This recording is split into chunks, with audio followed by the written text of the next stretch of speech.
Tahu gak sih, ternyata Indonesia pernah menganut paham demokrasi liberal dan sistem kabinet parlementer loh, karena penggunaan Undang-Undang Dasar 1950, yaitu Perdana Menteri dan anggota kabinetnya bertanggung jawab kepada parlemen atau DPR.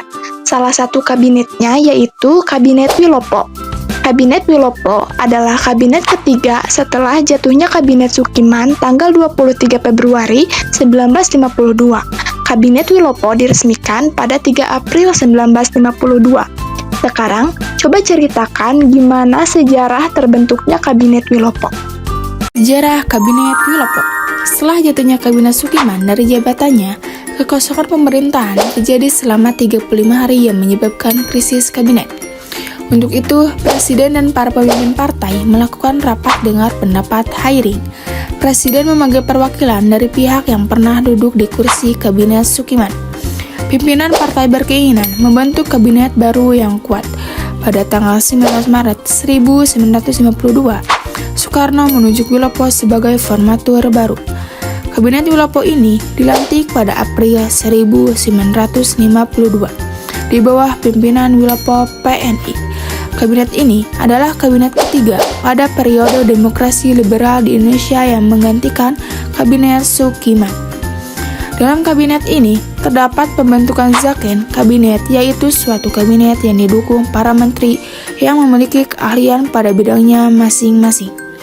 Terdiri atas anggota partai PNI dan Masyumi yang masing-masing mendapat jatah 4 orang.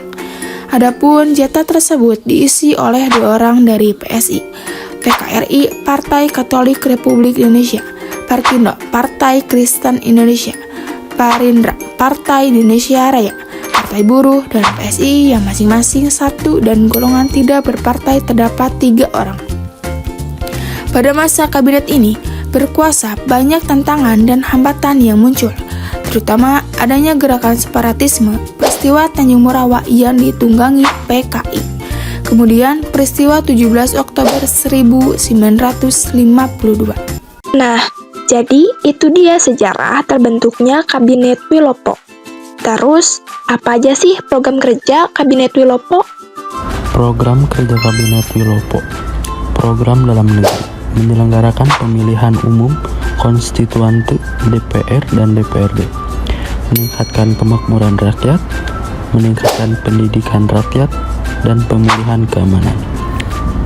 Program luar negeri, penyelesaian masalah hubungan Indonesia dan Belanda, pengembalian Irian Barat ke pangkuan Indonesia, menjalankan politik luar negeri yang bebas aktif. Program kerja yang diusung kabinet ini tidak jauh berbeda dengan program kerja 2 kabinet sebelumnya. Wilopo hanya melengkapi dan menyempurnakan beberapa hal penting untuk dimasukkan dalam program kerjanya. Setelah mengetahui program kerja Kabinet Wilopo, apa aja sih keberhasilan yang telah dicapai dari program kerja yang tadi disebutkan? Keberhasilan program Wilopo. Program kerja pemerintah Kabinet Wilopo tidak jauh berbeda dengan program kerja kabinet sebelumnya.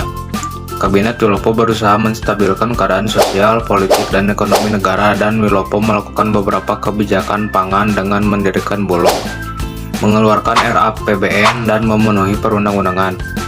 Walaupun begitu, keberhasilan program kerjanya masih jauh dari yang diharapkan. Kabinet Wilopo menghadapi krisis ekonomi, defisit kas negara, dan meningkatnya tensi gangguan keamanan yang disebabkan pergerakan gerakan separatis yang progresif. Ketimpangan Jawa dan luar Jawa membuat terjadi gelombang ketidakpuasan di daerah yang memperparah kondisi politik nasional. Kabinet Wilopo juga harus menghadapi konflik 17 Oktober 1952 yang menempatkan TNI sebagai alat sipil dan munculnya masalah internal dalam TNI sendiri. Konflik semakin diperparah dengan adanya surat yang menjelaskan kebijakan Kolonel Gatot Subroto dalam usaha memulihkan keamanan di Sulawesi Selatan. Ternyata keberhasilannya masih jauh dari yang diharapkan ya. Masih banyak permasalahan yang harus dihadapi oleh Kabinet Wilopo.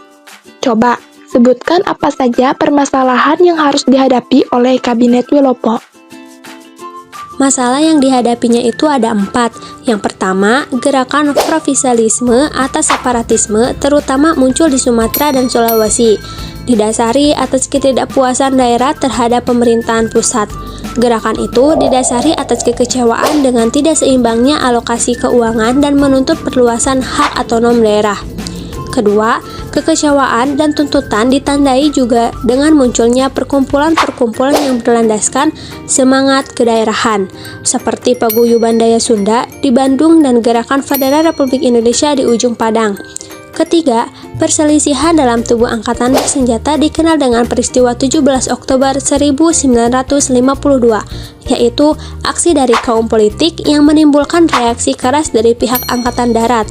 Dan yang terakhir adalah keempat, perselisihan masalah tanah perkebunan di Sumatera. Salah satu peristiwa besar adalah peristiwa Tanjung Morawa dengan pengusiran petani oleh aparat kepolisian atas pembukaan kebun. Pengusiran itu menyebabkan jatuhnya korban jiwa di kalangan petani.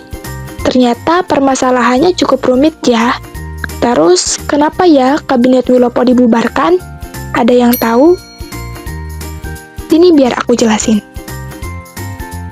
Jadi, berbagai masalah yang dihadapi oleh parlemen mendorong munculnya mosi tidak percaya dari parlemen. Berbagai golongan masyarakat menuntut agar Kabinet Wilopo dibubarkan. Tuntunan paling keras datang dari Sidik Kertapati, yaitu aktivis Serikat Tani Indonesia atau SAKTI. Akhirnya, Kabinet Wilopo dibubarkan dan diganti oleh Mr. Ali Sastro Amijoyo dengan nama Kabinet Ali Wongso yang diresmikan pada tanggal 31 Juli 1953. Nah, segitu aja penjelasan dari kelompok kami tentang Kabinet Wilopo. Semoga penjelasan dari kami dapat dimengerti oleh kalian semua. Terima kasih sudah menonton.